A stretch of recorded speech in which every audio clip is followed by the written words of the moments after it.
반갑습니다. 인사 서로 나누실까요? 반갑습니다. 한 주간 동안 애쓰셨습니다. 네, 한 주간 동안 수고 많으셨습니다.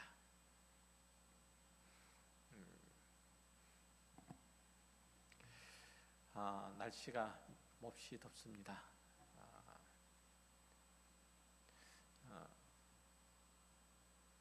그리스도인들이 제일 좋아하는 말 중에, 아니 세상 사람들이 제일 좋아하는 말 중에 하나가 아마 복일 겁니다. 복. 그죠? 복. 내일이 초복입니다.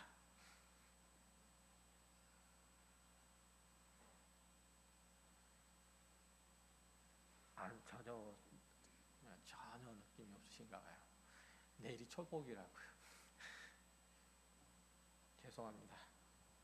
말씀 함께 나누겠습니다. 지금 말씀 나누는 게 팔복인데 말씀 함께 나누겠습니다. 자, 오늘은 의에 줄이고 목마른 자는 복이 있나니 저희가 배부를 것이무요 라는 말씀에서 의에 관한 말씀입니다. 의는 사전적으로 사람으로서 행해야 되는 마땅하고 바른 도리라고 정의를 할 수 있죠. 성경에서는 한 인격체의 도덕적인 올곧음이라는 의미로 쓰이거나 두 인격체가 친밀한 관계에 있고자 하는 경향성을 말합니다. 물론 그 의의 근원, 그 원인은 하나님이시죠. 하나님이 아담과 맺은 그 언약이 의로우시며 이스라엘을 구원하시는 일들이 의로우시며 그들과 세우신 언약도 또한 의롭습니다. 또 그 언약을 성취하시는 과정도 그 약속의 본질에, 하나님의 본질적 성품에 어긋나지 않습니다. 이 하나님의 의를 사람에게 적용을 하면 하나님과 사람 사이 혹은 사람과 사람 사이에 올바른 관계를 형성하고 있을 때 그 사람을 의롭다라고 합니다. 모세를 통해서 율법이 공포된 이후로는 그 율법의 의무와 요구에 순종할 때 그 사람을 가리켜서 의롭다라는 그런 판정을 했던 거죠. 하나님께서는 당신의 형상으로 지은 우리 모두에게 그 의로움, 당신의 의로움을 요구하시지만 문제는 타락한 인간이 율법을 실현함으로써 하나님의 의를 이루어갈 어떤 힘이나 능력도 가지고 있지 않다는 점이에요.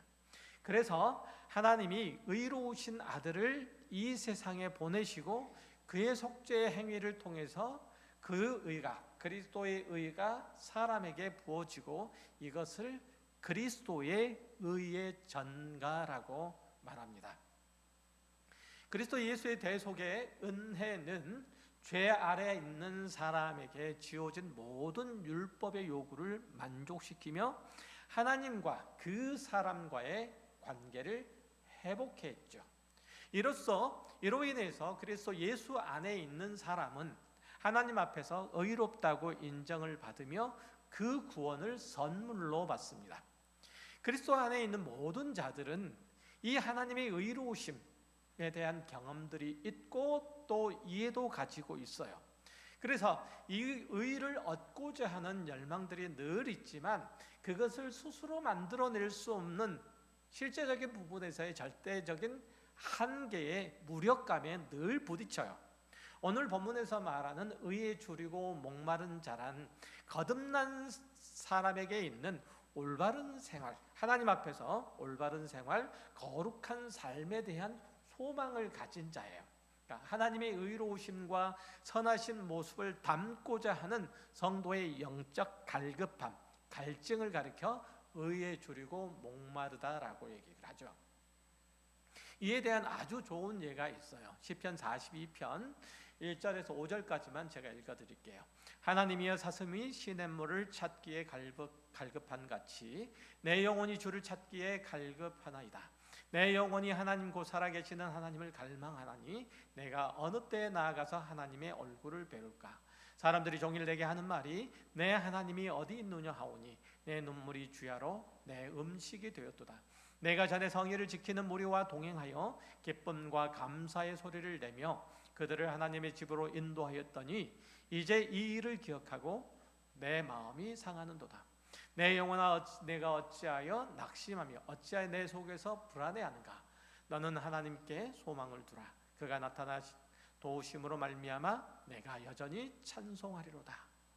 참된 그리스도인, 하나님의 은혜 가운데 있는 자들은 늘 이런 의로우신 하나님을 찾는 영적인 갈증이 있죠. 하나님을 향한 타는 목마름이 있습니다. 하지만 세상에 속한 사람은 자기를 꾸미고 다른 사람과 자신을 끊임없이 비교해서 스스로를 의롭다고 하는데, 스스로를 높이는 데 진력을 하죠. 그들이 설령 선을 행한다고 할지라도 그 목적은 자신의 이름을 높이고 자신을 가치 있게 꾸미는 데 있을 뿐, 하나님을 높이거나 이웃을 유익해 하는데 있지 않다는 거예요. 그러니까 세상에 속한 자는 누군가가 자신을 인정해주고 높여주고 자신에 대해서 두려운 마음이 갖도록, 어떤 의미에서는 표현이 조금 이상하긴 하지만 경외감을 갖도록, 외경심을 갖도록 하는 내 자신의 모든 시간과 열정을 다 쏟아부어요. 거기서 그들의 행복과 삶의 가치와 의미를 찾아보려고 하죠. 그런 의미에서 자기 자랑 그리고 자기 높음은 구원을 얻지 못한 자의 대표적인 증상이라고 얘기할 수 있어요. 끊임없이 자기를 높이려 하죠. 자기를 자랑하려고 하죠. 또 자기를 증명하려고 하는 게 구원 얻지 못한 자들의 대표적인 증상의, 죄악의 증상인 거죠. 그러니까 이런 자들은 하나님의 의로우심을 얻지 못한다고 이렇게 얘기를 했어요. 우리가 흔히 그런 생각을 할 수 있겠죠. 사람은 누구나 다 인정 욕구가 있지 않는가? 그게 왜 문제가 되는가? 내가 다른 사람에게 인정을 받으려고 하는 게 왜 문제지? 그 인정 욕구는 무엇보다도 자신이 아니고 혹은 다른 사람이 아니고 하나님께 먼저 수렴돼야 해요. 하나님 앞에서 자신이 어떤 존재인지 깨닫고 또 그것을 인정하고 그 안에서 자신의 가치를 다시금 재정립하고 하나님이 구원하신 그 뜻을 따라서 자신의 삶을 재편할 때, 자신과 자신의 이웃과 자신의 주변 환경의 그 가치와 의미를 다시금 재정립할 때 비로소 그에게 있어서 하는 모든 일들, 그가 추구하는 어떤 것들은 하나님께서 기뻐하시는, 하나님께서 인정하시는 그 무엇이 될 수 있고, 그럴 때 비로소 그가 누군가에게 인정받으려고 하는 그 욕구 자체도 하나님 안에서 수렴됨으로 그것이 가치 있고 의미 있게 될 뿐이에요. 그러니까 하나님 없이 자신을 누군가에게 인정받으려고 하는 그 모든 것들은 다 악할 뿐이라고 생각하시면 돼요. 다 왜곡되고 그리고 다 이지러질 뿐이라고 생각하시면 되는 거죠. 그러니까 여하튼 세상에 속한 자가 행하는 모든 선행이라고 하는 게 다 자기를 위한 것이고, 그 결과도 자기에게 돌릴 수 없다면 당장 그것을 멈출 수밖에 없는 거죠. 그렇게 해요, 인간은. 예수님이 사람들 앞에서 자기의 의로움을 증명하고 싶어하는 바리새인들의 위선적인 행위를 지속적으로 지적하시면서 꾸중하시는데 그 이유는 바로 이것 때문이에요. 그러니까 마태복음 5장 14절을 볼게요. 너희는 이 세상의 빛이라. 산 위에 있는 동네가 숨겨지지 못할 것이요 사람이 등불을 켜서 말 아래 두지 아니하고 등경 위에 두나니 이러므로 집안 모든 사람에게 비치느니라. 이같이 너희 빛이 사람 앞에서 비치게 하여 그들로 너희 착한 행실을 보고 하늘에 계신 너희 아버지께 영광을 돌리게 하라. 하나님께서 우리를 구원하셔서 세상에 두신 것은 그 모든 행실을 통해서 하나님 아버지의 영광을 나타내려 하시기 위함이에요.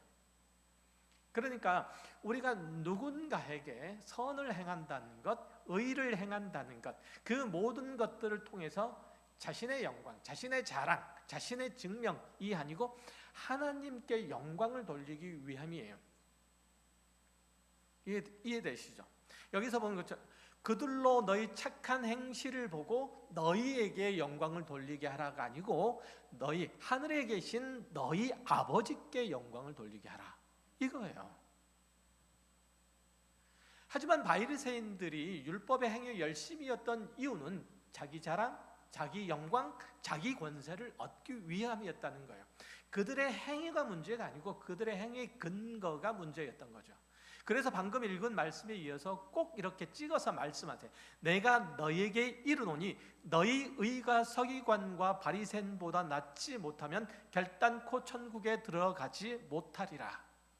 바리새인들은 그들의 율법에 통달하고 또 그것을 빠지지 않고 지키고 있음으로 말미암아서 자신들은 스스로가 의인이라고 생각을 했던 거죠. 하나님께서 자신들을 받을 수밖에 없다고 생각을 했던 거예요. 또 그들은 율법이 죄인이라고 정하는 병자나 세리나 창기들과는 종자가 다른, 종자 자체가 다른 사람들이라고 생각했어요. 그들을 분명히 죄인으로 정죄하고 그들을 그 공동체에서 찍어내버리는 것, 그것을 의로 생각했던 거예요.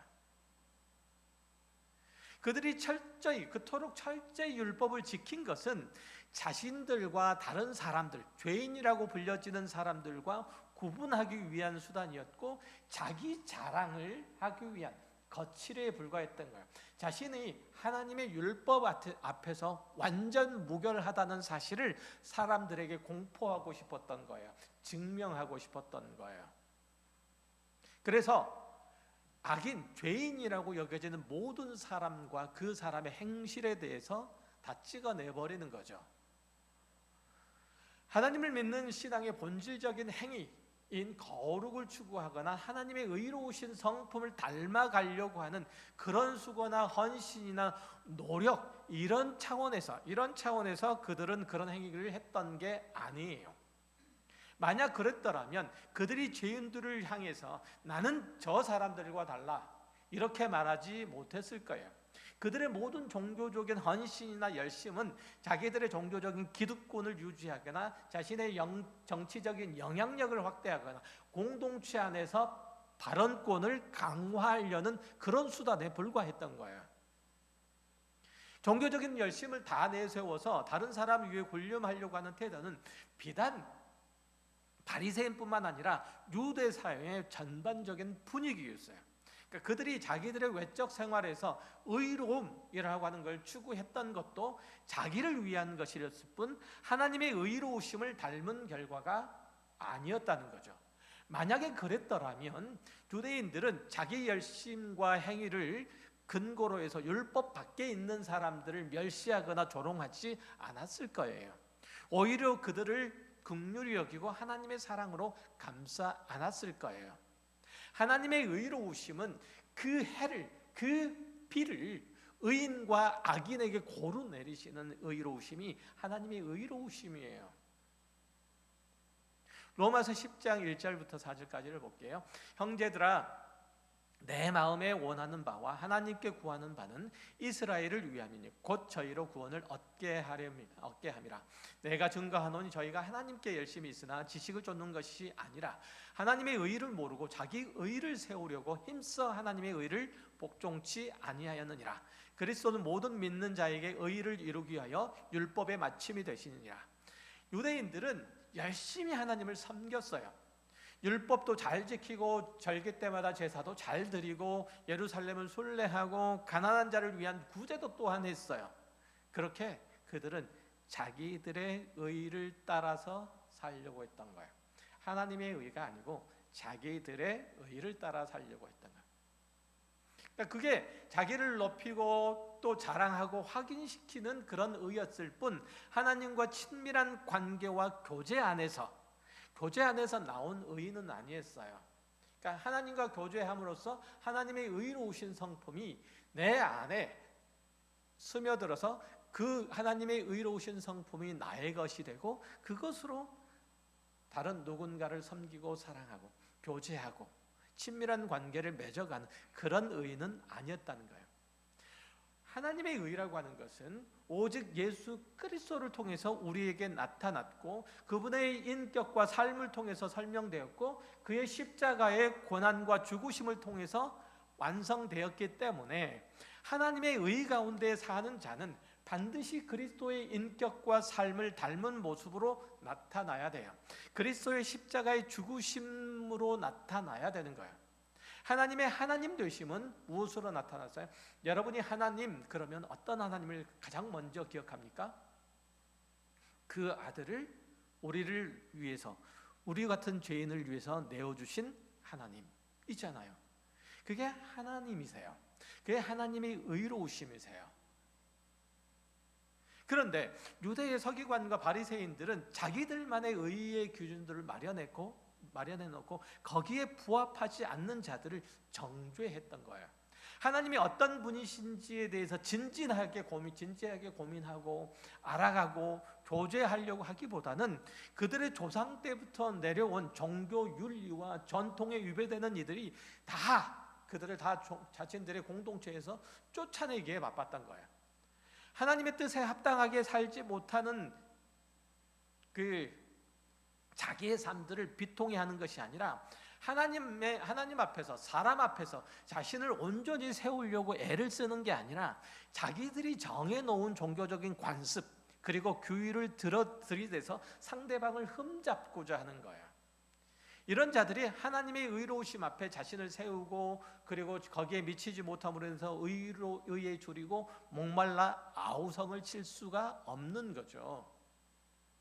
그러니까 내가 하나님 앞에서 적어도 나는 의를 행하고 있고 하나님의 거룩하심을 따라 살아가려고 애를 쓰고 있다. 이 사실이 어디로 가면 안 된다? 이웃하는 사람들을 정죄하고 찍어 누르고 잡아 죽이려고 하는 데로 가서는 결단코 안 된다. 나의 선한 행위가 이웃에게 궁극적으로 유익을 끼치고 복을 주는 대로 나타나야지. 복을 나눠주는 대로 나타나야지.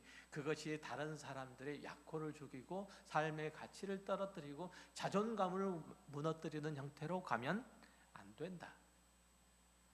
그건 하나님의 의가 결코 아니다. 하나님께서 의를 펼치심으로 우리의 약호를 죽이신 적이 있습니까? 우리를 높여주셨지. 그렇죠? 하나님의 의는 그러한 거예요. 모름지기 그리스도인은 자기 안에 의로움 없이, 그래서 그런 의미에서 자기 안에 의로움이 없음을 알고 절망하는 자예요. 그런 의라고 하는 게 자신에게 있는 지위나 권력이나 지식이나 재물이나 능력을 가지고 자기를 기쁘게 할 뿐, 자기를 높일 뿐, 그것들을 가지고 하나님을 찬양하고 이웃을 그 재난 가운데서 건져낼 의지와 힘, 그런 지혜가, 그런 마음 씀씀이가 없음을 철저하게 깨닫는 자가 그리스도인이에요. 여러분도 그러한 경험과 그러한 고백이 있지 않습니까? 내 마음에 드는 사람에게는 무엇이라도 다 나눠줘요. 심지어는 간쓸게도 다 빼줄 수 있어요. 하지만 마음에 안 들면 노수프, 국물도 없어. 내 감정, 내 판단, 내 입장, 내 필요에 따라서 다른 사람을 사랑하기도 하고 미워하기도 하는 거예요. 시편 90편 5절 이하를 볼게요. 주께서 그들을 홍수처럼 쓸어 가시나이다. 그들은 잠깐 자는 것 같으며 아침에 돋는 풀 같으니이다. 풀은 아침에 꽃이 피어 자라다가 저녁에는 시들어 마르나이다. 우리는 주의 노에 소멸되어 주의 분내심에 놀라나이다. 주께서 우리의 죄악을 주의 앞에 놓으시며 우리의 은밀한 죄를 주의 얼굴빛 가운데로 두셨사오니 우리의 모든 날이 주의 분노 중에 지나가며 우리의 평생이 순식간에 다하였나이다. 우리의 연수가 70이요 강건하면 80이라도 그 연수의 자랑은 수고와 슬픔뿐이요 신속히 가니 우리가 날아가나이다. 지혜로운 사람은 이 땅에서 무엇을 얻더라도 그것이 잠깐 동안 자신에게 머물러 있다가 또 어디론가 사라질 것을 알고 거기에 마음을 두지 않는 사람이 참으로 하나님의 지혜로운 사람이다라고 얘기를 해요. 그것들을 가지고 자기 만족과 자기 자랑과 그리고 자기 구원으로 여기지 않는 것, 이게 나를 구원해 줄 거다, 내가 나를 재난 가운데서 건져줄 거다라고 생각하지 않는 거예요. 그런데 어리석은 인간은 그의 삶이 참으로 짧은데 그 순간, 불교 용어인데 죄송합니다만 그 찰나를 살아가면서도 오직 자신만을 위해서 살아가요. 그 짧은 인생 속에서 중요한 것을 하다가 죽는 게 아니라 자존심 싸움 하다가 죽어가요. 쓸데없이 과시를 하고 필요 이상으로 욕심내다가 험하게 죽죠. 모세가 끝내 고백한 것이 17절이에요. 그래서 시편 90편 17절을 보면 이렇게 되어 있어요. 끝물에 이게 마지막 절이에요. 읽어드릴게요. 주 우리 하나님의 은총을 우리에게 내리게 하사 우리의 손이 행한 일을 우리에게 견고하게 하소서. 우리의 손이 행한 일을 견고하게 하소서라고 그렇게 말씀해요. 하나님께서 우리의 인생에 참된 의미와 가치를 부여하지 않는 이상, 하나님께서 우리의 삶의 길을 인도하지 않는 이상, 하나님께서 우리를 들어서 하나님의 영광을 볼 수 있는 그 눈을 뜨이게 하지 않는 이상 우리는 헛된 일을 할 수밖에 없다는 거예요. 이 말씀이. 그러니까 하나님께서 우리의 인생에 참된 가치와 의미를 부여하지 않는 이상, 하나님의 의로우신 인도하심에 따라 우리의 삶을 경영하지 않는 이상 그 모든 것이 다 모래성이 될 거란 말씀을 지금 하고 있는 거예요. 하나님께서 우리의 손이 행한 일을 우리에게 견고하게 하소서라고 하잖아요. 이 우리가 행한 일들이 하나님께서 의미 없도록 만들지 마십시오라고 얘기를 해요. 그렇죠? 그거예요. 그러니까 우리는 평생 쓸데없는 일들에 힘 쏟아붓고 열정 쏟아붓고 그렇게 살아가는 거예요. 사람이. 그래서 지금 모세는 뭐라고 말하냐면 내 구원은 오직 하나님께만 있습니다라고 얘기를 하잖아요. 내 삶의 기쁨과 자랑은 오직 하나님이 내 아버지가 되시나에 있습니다. 내 힘과 능력은 오직 하나님이 내 편이 되어주시나에 있습니다. 하나님이 외면하시면 나는 놀이공원에 버려진 아이와 같습니다. 이 표현 아세요? 이해되세요?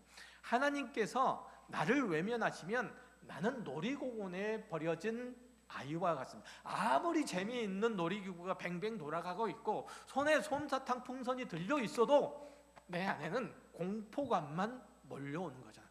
놀이공원에 버려진 아이가 그렇잖아요.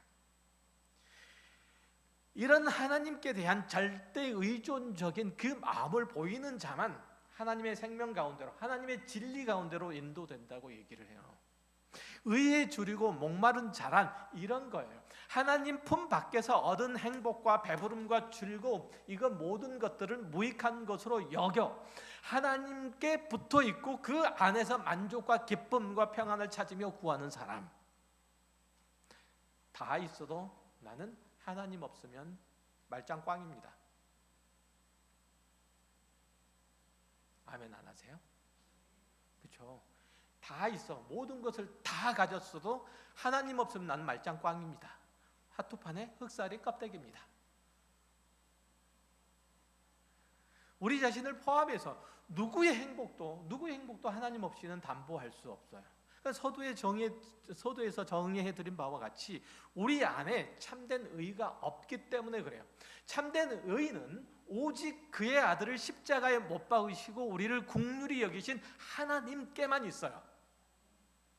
따라서 우리가 이 성품을 회복하기 위해서는 필연적으로 그리스도의 복음을 따라 하나님께 나아가야 하는 거예요.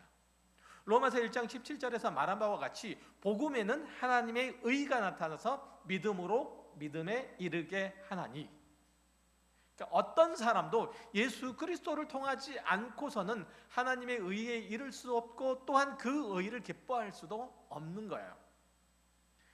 누가복음 15장에 보면 하나님의 의에 대한 탁월한 비유를 하고 있는 말씀이 있어요. 여러분 잘 알고 있는 탕자의 얘기예요. 어떤 사람이 두 아들이 있는데 둘째가 아버지에게 자기 몫의 유산을 미리 좀 나눠달라고 그렇게 해서 먼 나라에 가서 허랑방탕하여 그 재산을 낭비했다는 거죠. 마침 그 나라에 흉년이 들어서 그는 주름배를 채우기 위해서 한 농가에 자신의 몸을 의탁하고 돼지가 먹는 쥐염 열매로 고름배를 채우는데 그의 마음과 그의 몸이 피폐해질 대로 피폐해졌다는 거예요. 지칠 대로 지쳐버린 거죠. 마침내 그 한계에 다다르자 둘째는 차라리 아버지 집에 돌아가자, 아버지께 용서를 구하고 나를 아들이라 하지 말고 이제 품꾼 중에 하나로 써달라고 하자.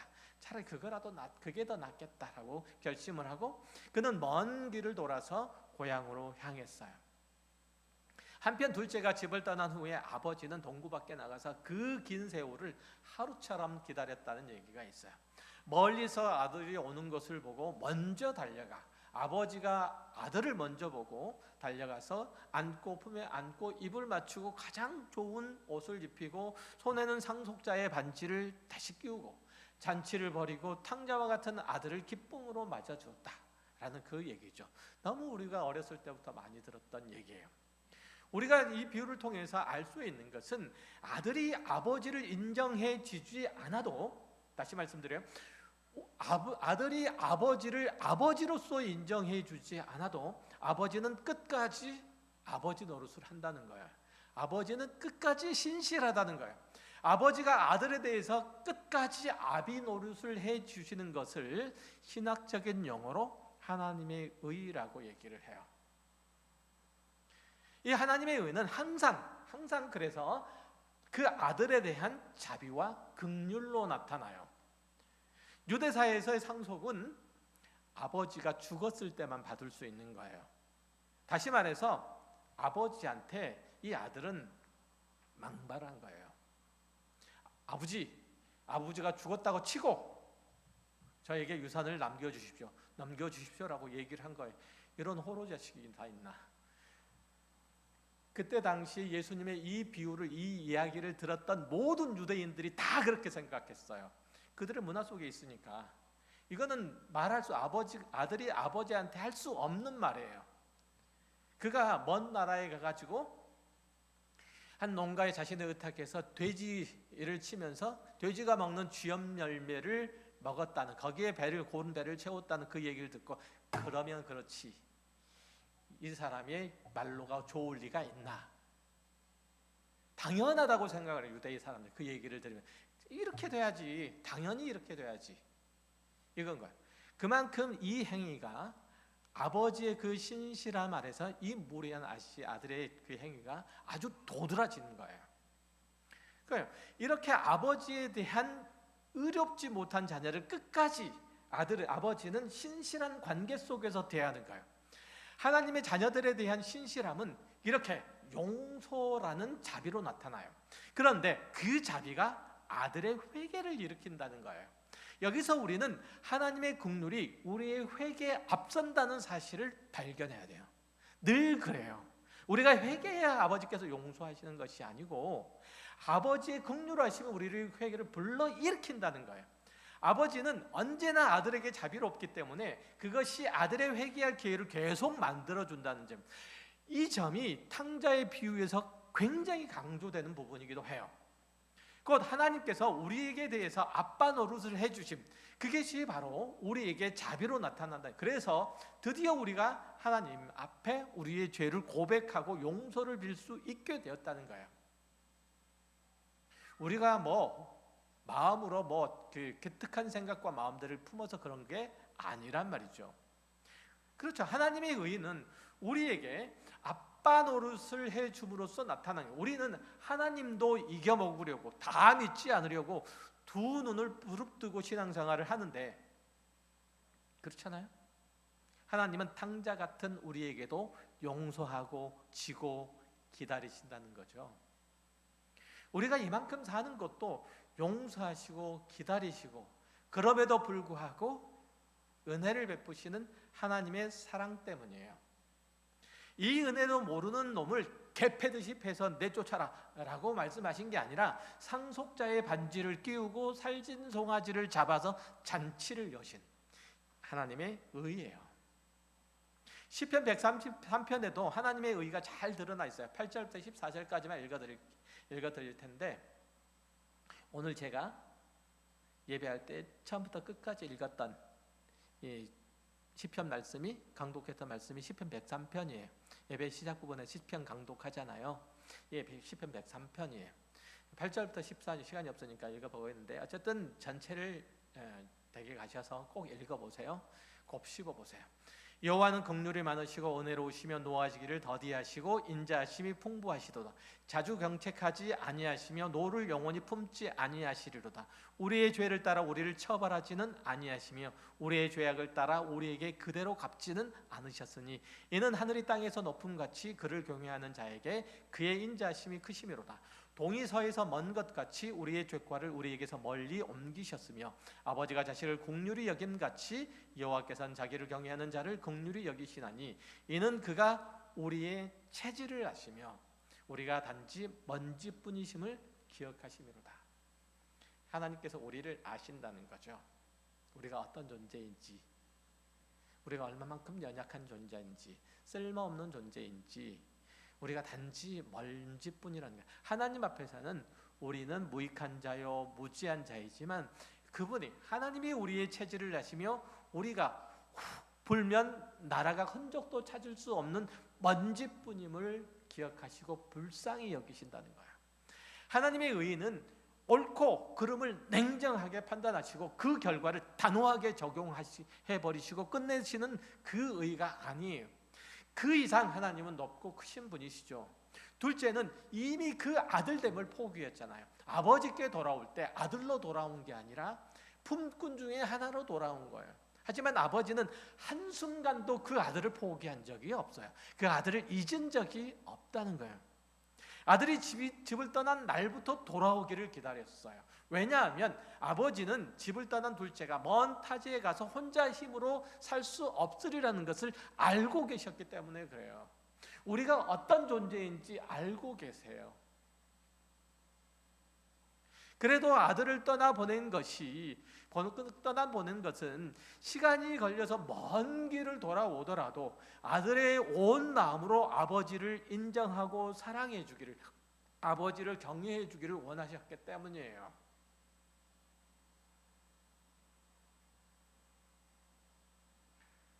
여러분이 살면서, 이 세상을 살면서 언제 가장 억울하다고 생각하십니까?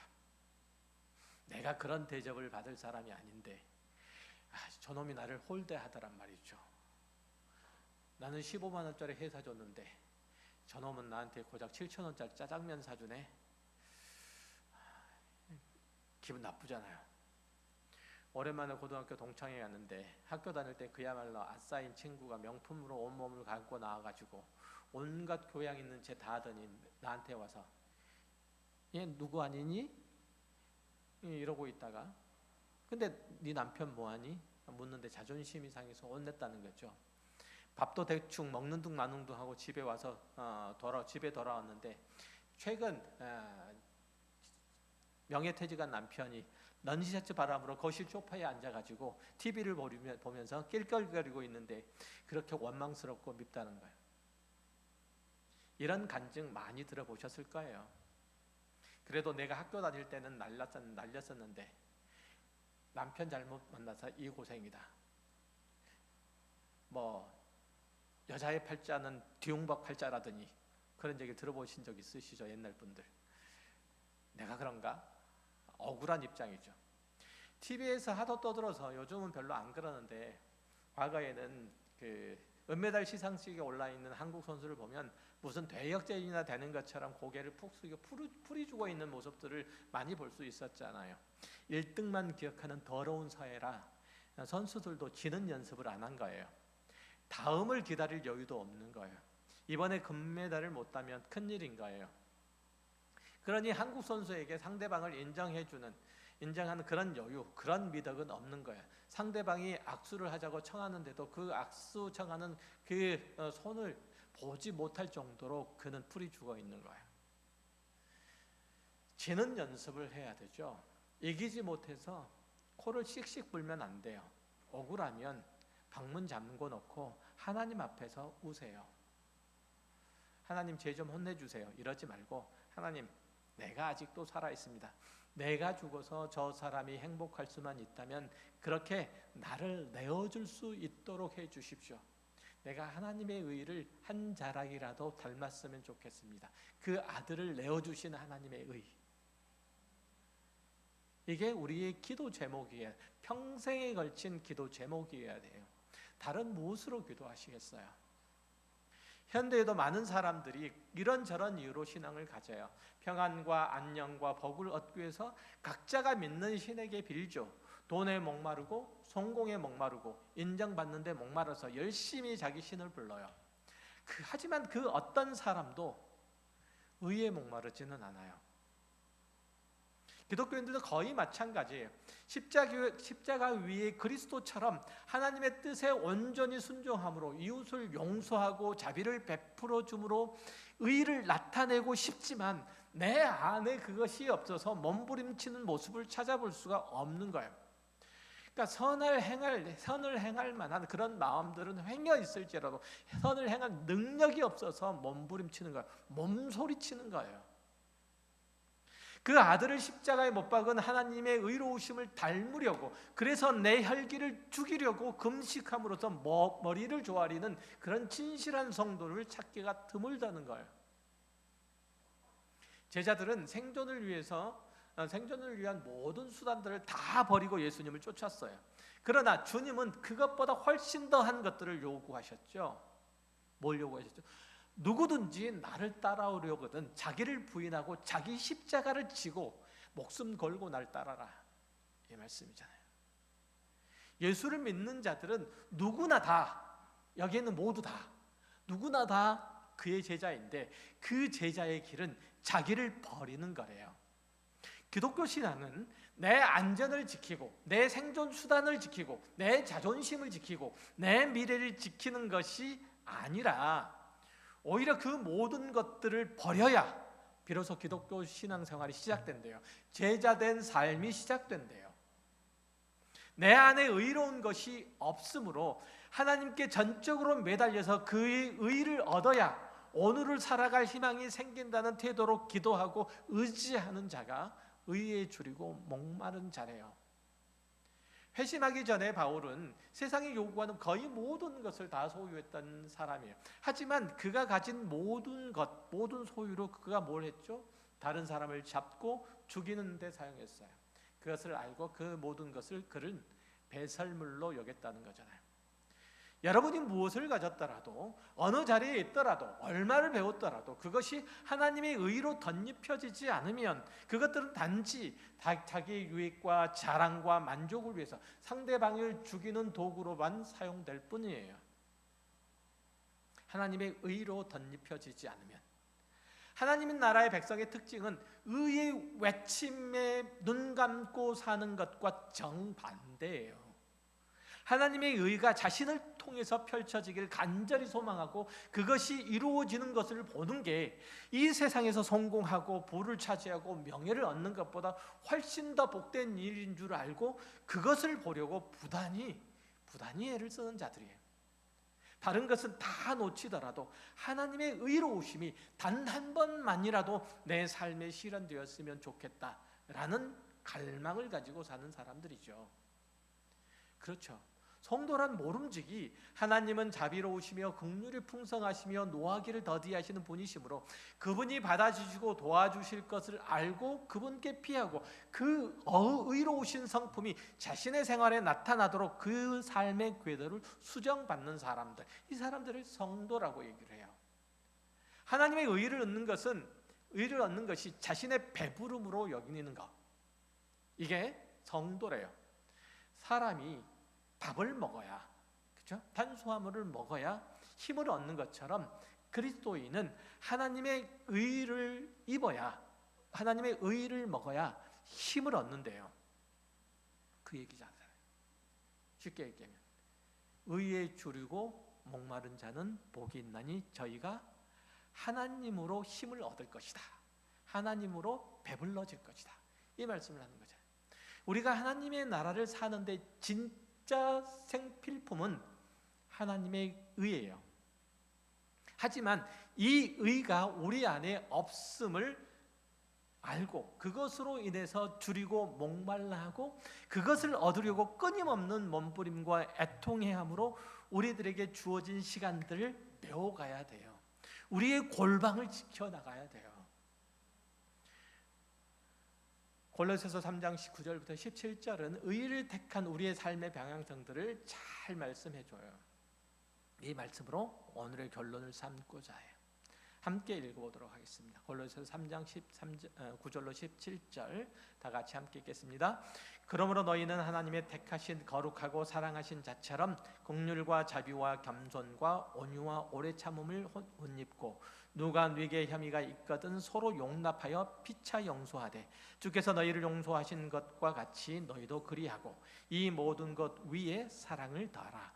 이는 온전하게 매는 띠니라.